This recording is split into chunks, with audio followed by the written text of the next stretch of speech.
30 years to the day after I carried 7 people out of the burning Garrity mill. A woman who had paid for the privilege of standing at the microphone told me to take the folding chairs around back and stop cluttering up her ceremony. She did not say it unkindly, exactly. She said it the way you talk to a piece of furniture that has gotten underfoot, with a little wave of the hand, already looking past me to someone who mattered. And she called me Sir, the way some people make that word mean its opposite. She had no idea, you understand. To Whitney Marsh, I was the maintenance man, the grey fellow in the windbreaker who had wandered into her shot, a logistical problem to be moved out of frame before the cameras went live. She did not know that the ceremony she had paid for, the memorial she had funded, the names cut into the new granite wall behind her, existed because of the morning 30 years before, when a younger version of the furniture had run into a building everyone else was running out of, and had kept running back in until there was no one left to carry, and the roof came down on the last man I sent inside. She did not know that the families filling those folding chairs had asked me, quietly, by phone, the week before, to please come this year, because they could not bear to mark the day without the man who had given most of them their fathers back. By the time that ceremony was over, Whitney Marsh was going to know exactly whose chairs she had told to go around back, and so was every camera and every dignitary and every soul in that park. This is the story of a woman who bought a tragedy to use as a backdrop, and the afternoon the tragedy turned around and showed her what it actually cost. My name is Frank Halloran. I am 55 years old, and these days I am, more or less, exactly what Whitney Marsh took me for. I do maintenance for the town. I drive the plow in the winter, and I keep the ballfields in the summer, and I fix what breaks at the schools. And I wear a windbreaker with the town logo on it. And I am, to anyone who does not already know, a pleasant grey nobody you would not look at twice. That is not an accident. I have worked for 30 years at being a pleasant grey nobody, because the alternative, being known for the thing I am known for, means talking about the worst morning of my life to people who want it to be a story with a hero in it. And it is not a story, and I am not a hero. And I will get to why I am so sure of that. Because it is the whole of me. Most people have been, at least once, the invisible help in someone else's important moment. The server, the driver, the setup crew, the grey nobody waved out of the frame by a person who has decided, on no evidence at all, that you are a lesser sort of human placed on this earth to facilitate their day. Maybe that has been you. The server, the driver, the setup crew. There is a specific small burn to it, almost worse for being casual, for the way the person does not even dislike you, simply does not see you. And if you know that burn, you are going to want to be in that park with me when the truth came out. Stay with me. There is a thing at the end of this about who the real ones actually are and how to spot them, that I have spent 30 years learning and would like to hand to you. But you cannot understand the ceremony until you understand the morning. So let me take you back to the Garrity mill and to a young man named Sean, because he is the reason I am the way I am. The Garrity mill was a textile plant, the last big one left in our part of Massachusetts, a 4-story brick monster from the previous century that employed half the town and should have been condemned a decade before it burned. I was 25 and a brand new captain, too young for the bars on my collar, riding a wave of luck and nerve I mistook for skill, the way young men do. The fire started in the early shift, in the dye works on the ground floor, and it went up through that old timber-framed building like it had been waiting 100 years to do it. And there were better than 40 people on the upper floors when the stairs filled with smoke. I am not going to walk you through all of it. Some of it is mine and not yours. And some of it I have spent 30 years trying to walk myself back out of. What you need to know is that we got them out, floor by floor, in the smoke, on our hands and knees, dragging people who could not walk and carrying people who could not move. We got them out. And I personally carried or dragged 7 human beings through that building to the windows and the ladders. And every one of those 7 is alive today, with children and grandchildren who are alive today. And that is the part the families remember. And it is a true part. And I have made my peace with it being true. I can still tell you what that building sounded like, though I have tried for 30 years to forget. A fire in an old timber mill does not roar the way people think. It breathes. It pulls the air out of a stairwell with a sound like a great animal inhaling, and then it gives it back as heat. And the old floors talk the whole time, groaning and ticking and letting go of nails one at a time, like a countdown only the building can read. We went up the east stairs because the west was already gone, and the smoke on the 3rd floor was the kind you do not see through, the kind you work by feel, hand on the wall, boot finding the edge of each step, listening for the cough or the cry that tells you a person is still a person and not yet a thing you will find later. I found a man under a loom who would not let go of it, and 2 women in a supply closet who had done everything right, sealed the door, stayed low, and were minutes from being right all the way to dead. And I got them to the window where the ladder was, one at a time. And I went back, because that is the whole of the job. You go back. You keep going back until someone makes you stop, or the building does. The building made me stop. It is the only thing that ever has. Here is the part I have not made peace with. At the very end, when we thought the building was clear, a foreman told us there was one more. A woman trapped in a corner office on the 3rd floor where the fire had not reached yet, but was about to. I had a rookie that morning, a 22-year-old kid named Sean, 6 weeks on the job, all heart and no fear. The best of us before he ever had the chance to become it. Let me tell you about Sean, because he deserves more than a name on a wall and one terrible sentence in my story. He was the kind of kid who had wanted this since he was smaller than Wyatt, who had kept a scanner by his bed as a boy and could name the apparatus by the sound of the air horn 3 streets away, who showed up 40 minutes early to every shift to check rigs that did not need checking, because he could not believe they let him touch them. 6 weeks in, he still looked at the helmet like it might be taken back. He had no fear. And I do not mean that as a compliment. I mean it as the thing that killed him. Because fear is information. Fear is the part of you that has read the building correctly and is trying to tell you. And the senior men learn to listen to it, the way a good old mechanic learns to hear a bad bearing long before it lets go. Sean had not learned it yet. He had 6 weeks. He thought I hung the moon, and he would have followed me into anything. And on the last one, the corner office, the woman behind the desk, he did not hesitate for even a half second when I said, "Come on," because it had never once occurred to him that I could be wrong. And I have spent 30 years wishing, on that single occasion, that the kid had been a little more afraid of me, and of the building, and of how young he still was. And the truth I have carried for 30 years and will carry into the ground, is that the call was mine. I was the captain. I looked at the building, and I looked at Sean, and I made the decision a captain makes. And I sent him back in with me for the last one. And we got her. We got her to the stairs. And then the 3rd floor came down. And I went out the window with that woman over my shoulder. And Sean did not come out at all. He was 22. I sent him in. The woman he died helping me save is one of the 7, and she named her son after him. And that is a beautiful thing, and it does not help. Because Sean was 22, and I was the one who said go. So when people want to call me a hero, I hear, underneath it, the sound of a roof coming down on a boy I ordered into a building. And I cannot do it.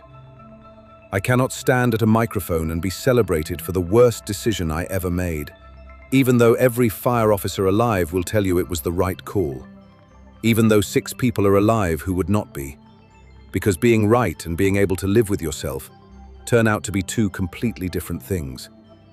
and no one warns you. I kept Sean's helmet shield, the leather front piece off his helmet, scorched down one side, with his number on it. And I have carried it in my jacket pocket every day for 30 years, and that is the closest I come to ceremony. I do not go to the dedications, I do not give the interviews, I drive the plow, and I keep the ballfields, and once a year, on the day, I go quietly to wherever they are remembering it, and I stand in the back, and I say his name to myself, and I go home. That was all I meant to do this year. Stand in the back, say his name. They tried, over the years, to make me into something I could not be. There was a medal, the year after, that I accepted because my chief asked me to, and then put in a drawer I have not opened since. There were reunions and anniversaries, the 10th, the 20th, each with a podium and a place of honor reserved for Captain Halloran.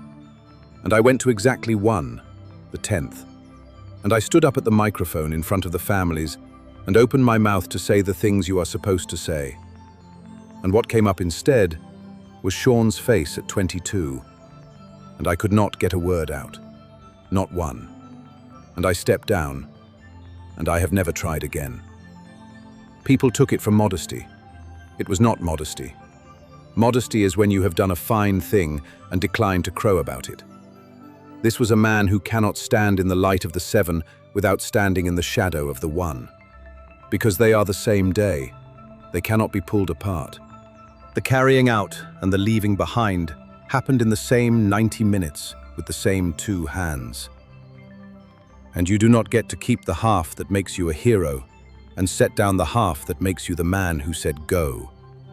So I set all of it down.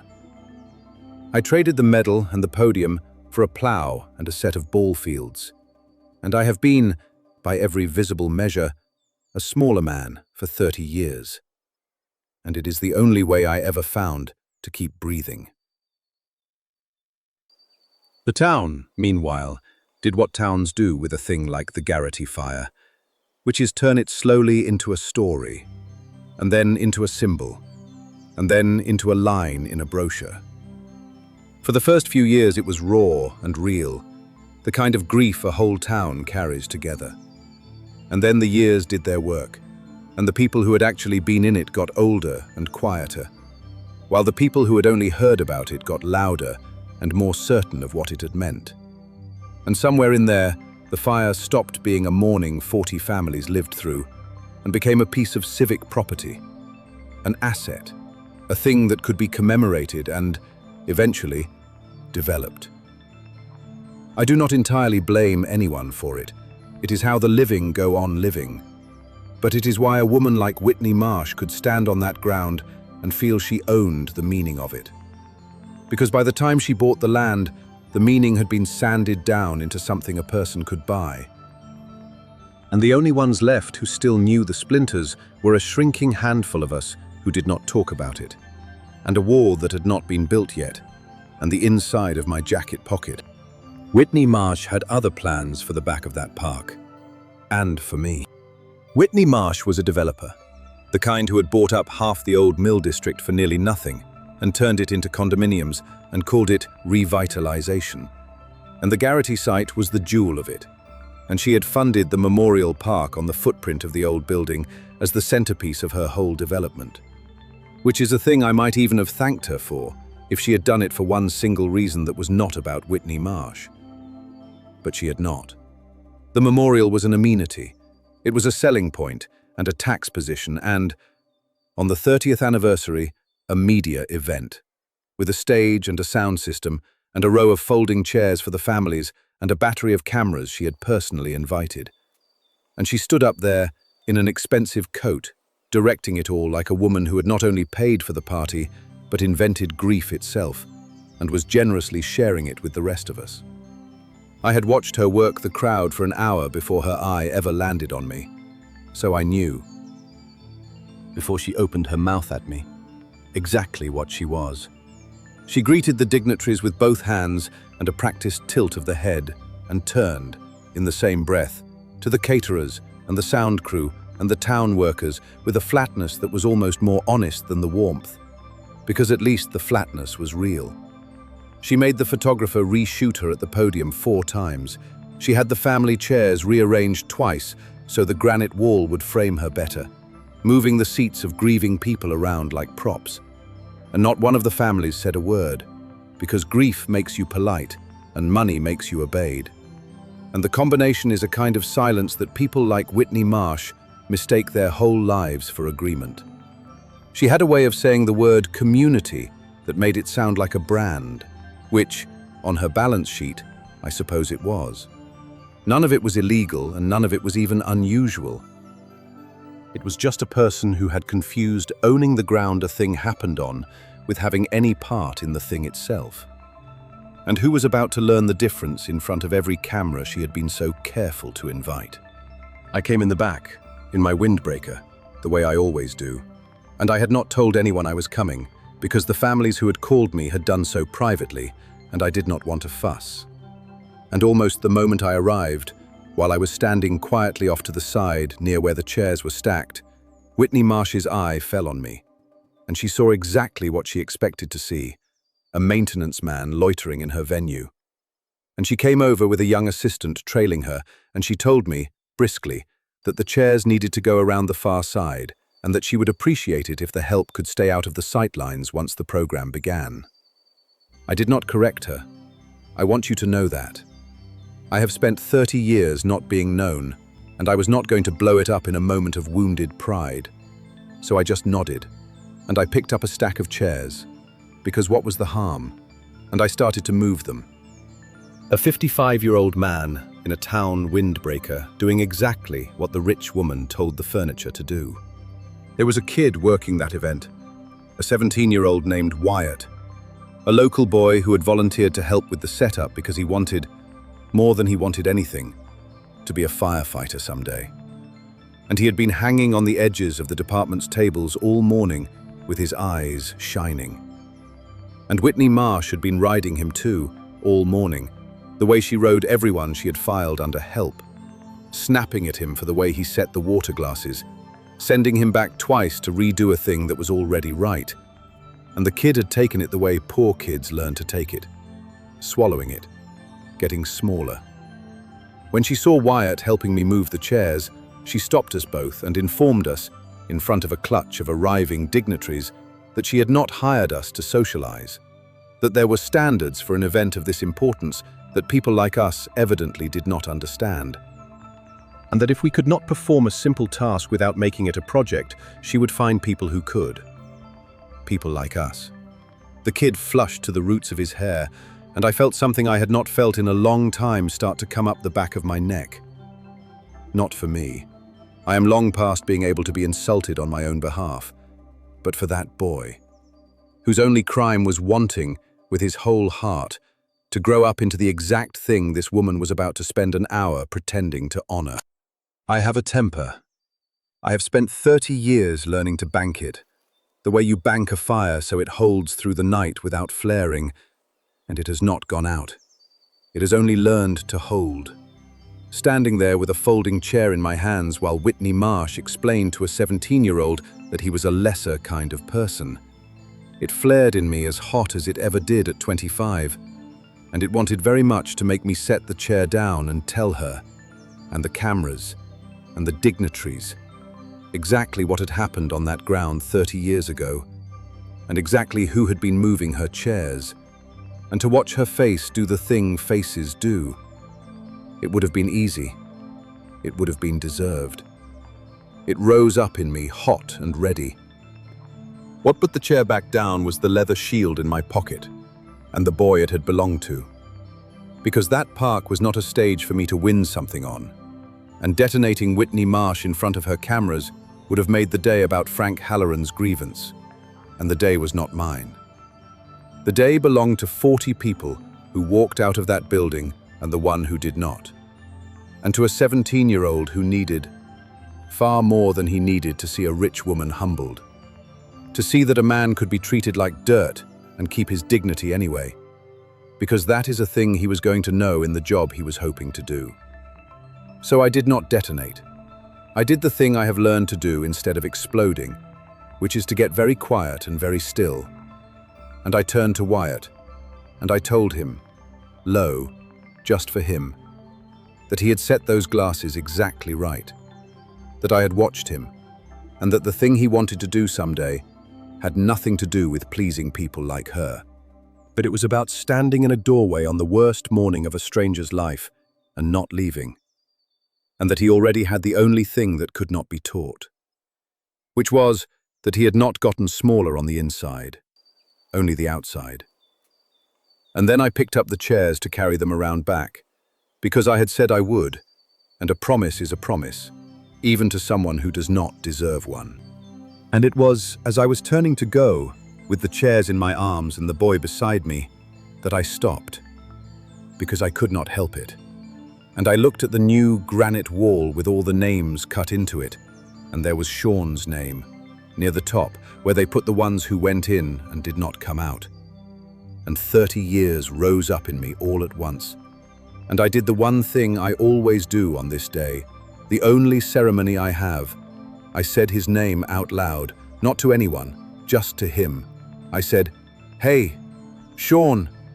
And I said, "I came." And my voice did something it does not usually do in front of people. And I was not entirely steady. A grey maintenance man, standing in front of a wall of the dead, with an armload of folding chairs, saying a young man's name. A woman in the second row of the family chairs turned around. She was perhaps 60, and she had been a young mother 30 years ago, and she was the one I carried out of the third floor with Sean, the last one, the one he died helping me save. And she had not seen my face in many years, but she knew it, the way you know the face of the person who carried you out of a fire. And she stood up out of her chair, and she said, not loudly, but into one of those silences that falls right before a program is about to begin, so that it carried across the whole park. She said, "Captain Halloran?" And then she said, to Whitney Marsh, to the cameras, to everyone, in a voice that started to break, "That's Captain Halloran. He carried me out of that building. He's the reason any of us are here." And she was not the only one. All down the rows of the family chairs, people were getting to their feet. The 7 and their children and their grandchildren and the families of the ones we did not save. Rising one after another the way a congregation rises, turning to look at the grey man in the windbreaker that Whitney Marsh had sent to move the chairs. And the old fire chief who was there in his dress uniform came down off the side of the stage faster than a man his age should move. And he did not say a word to Whitney Marsh. He just walked up to me and took the chairs out of my arms and set them down. And then he stood up straight and he saluted me, in front of everyone, the way you salute the man you came up under, and the whole department. The young ones, who only knew the Garrity fire as a story they were told in training, stood up and did the same. I have to stop and tell you what that salute did to me, because it loosened something I had kept knotted for 30 years. The old chief had been a young lieutenant the morning of the mill, had been on the ladder I handed people down, and he knew, better than anyone alive, both halves of that day, the 7 and the 1. And when he saluted me, he was not saluting a hero. He and I both knew there was no such simple thing standing there. He was saluting a man who had carried what there was to carry, all of it, the living and the dead, for 30 years, without once setting it down in public to be admired. That is a different salute.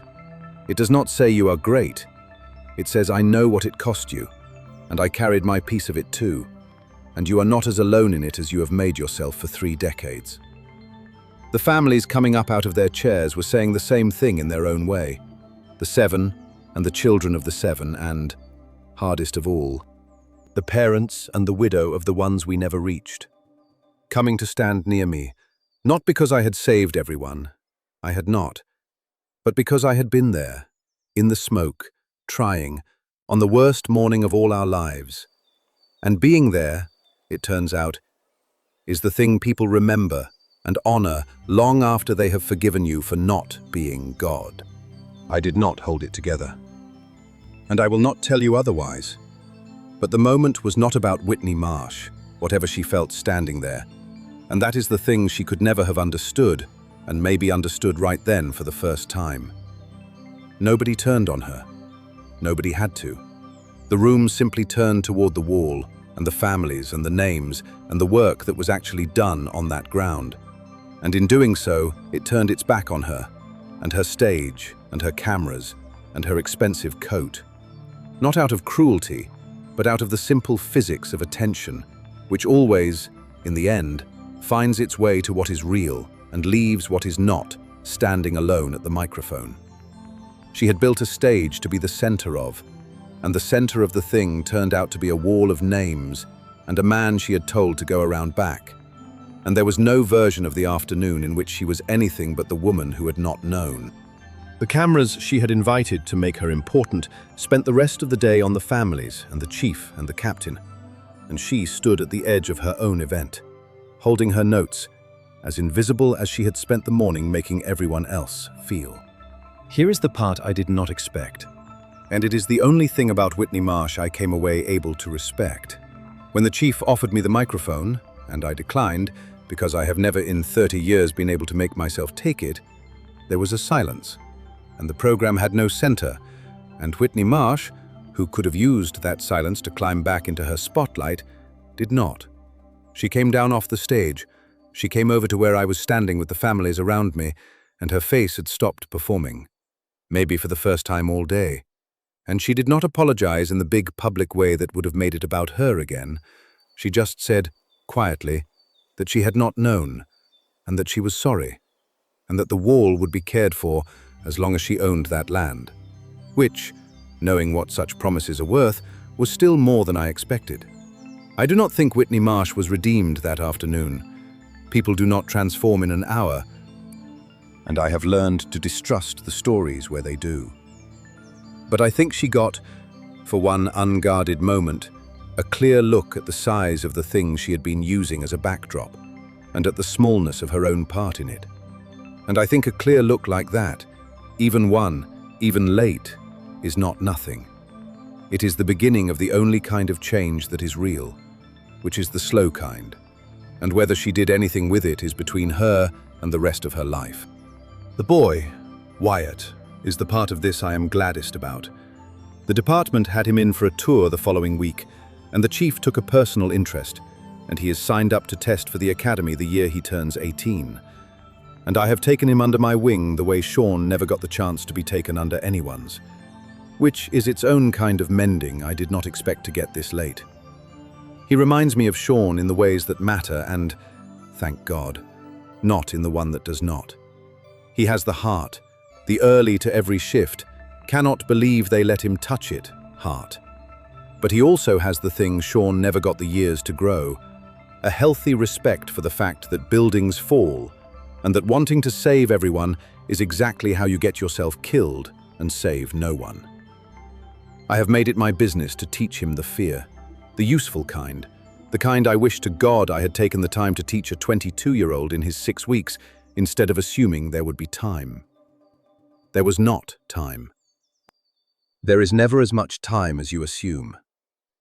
So I am teaching Wyatt slow and careful, and I am in no hurry, and that too is a thing the mill taught me that I would give anything not to have learned the way I learned it.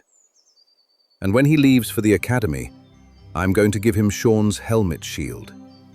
I have carried it 30 years, and I have decided it is time it went back into the work, onto the helmet of a kid with all heart and, I will make sure, a little more fear than Sean had.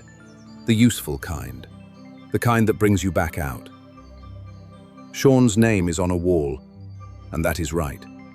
But a name on a wall does not run into anything. And I think Sean would rather his shield be scared and sweating on the helmet of a living kid than safe and clean in an old man's pocket. And so would I. And that is why it is going to Wyatt and not staying with me.